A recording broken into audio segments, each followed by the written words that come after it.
Praise the lord. దేవునికి మహిమ కలుగునుగాక.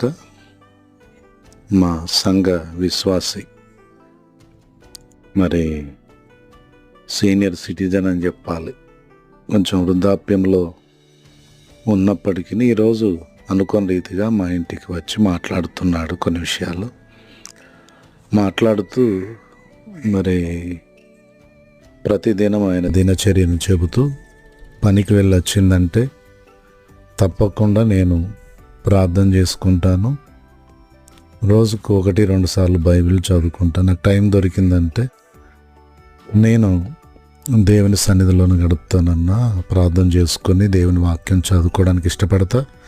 ఇప్పటికే 3 సార్లు నేను బైబిల్ చదివాను, మళ్ళీ 4వసారి ఇప్పుడు కీర్తనల గ్రంథం వరకు వచ్చానని సాక్ష్యం ఇచ్చాడు. ఇది మనలాంటి వాళ్ళకి, యవనస్తులకు ఎంతో ప్రోత్సాహకరమైనటువంటి సాక్ష్యం.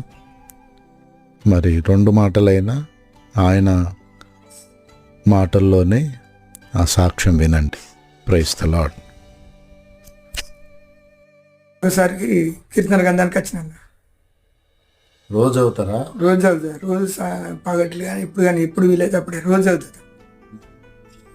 చదువుతా. రోజు ఎన్ని? రోజు 2 సార్లు ప్రార్థన చేసుకుంటా. సాయంత్రం పొద్దునట్టు 10 అయితే 10 నిమిషాలు 5 నిమిషాలు చేసుకుంటాను. ఇప్పటికి సమయం దొరికిందంటే మాత్రం బైబిల్ చదువుతాను.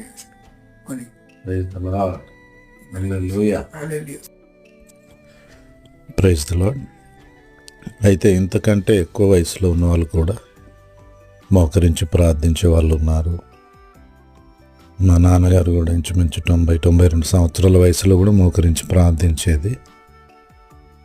మరి మాటలు వింటున్నప్పుడు మా సంఘాల్లో కూడా మరి అంతకంటే ఎక్కువ మోకరించే వాళ్ళు ఉన్నారనే సాక్ష్యాలు మీరు కూడా కలిగి ఉండొచ్చు. దేవునికి మహిమ కలుగును గాక.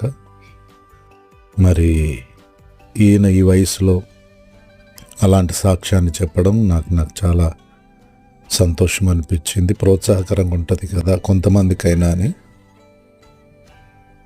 నేను మీతో పంచుకుంటున్నాను. నిజమే, ఈనాటి యవనస్తులకు, దైవజనులకు ఇలాంటి పెద్దవాళ్ళ అనుభవాలు, సాక్ష్యాలు ఎంతో ఆశీర్వాదకరంగా ఉంటాయి.